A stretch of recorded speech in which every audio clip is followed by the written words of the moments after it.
Bugün Azərbaycanın məktəblərində son zəng tədbiri qeyd edilir. 15 sentyabrda başlayan 2025-2026-cı tədris ili bugün, yəni iyunun 13-ü başa çatır. Məktəbə qədər və ümumi təhsil üzrə Dövlət Agentliyi son zəng ilə bağlı məktəblərə müvafiq tapşırıqlar verib. Bildirilib ki, son zəng tədbiri səhər saat 8, 9 və ya 10-da başlamalı və ən geci 2 saat ərzində bitməlidir. Şagirdlər tədbirdə məktəbli formasında olmalıdır. Məzunların xarici görünüşü təhsil müəssisəsinin intizam qaydalarına uyğun və səliqəli olmalıdır.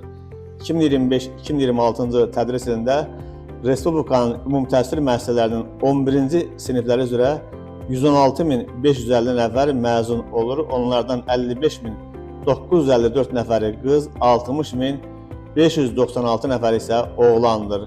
Bakı şəhəri üzrə təhsil idarəsinin tabeliyindəki ümumi təhsil müəssisələrində 11-ci sinifi 37.222, 12-ci sinifi isə yəni əyani qiyabi, tam orta məktəb və qiyabi sinifləri 78 nəfər bitirir. Bütün məzunlara uğurlar arzulayırıq.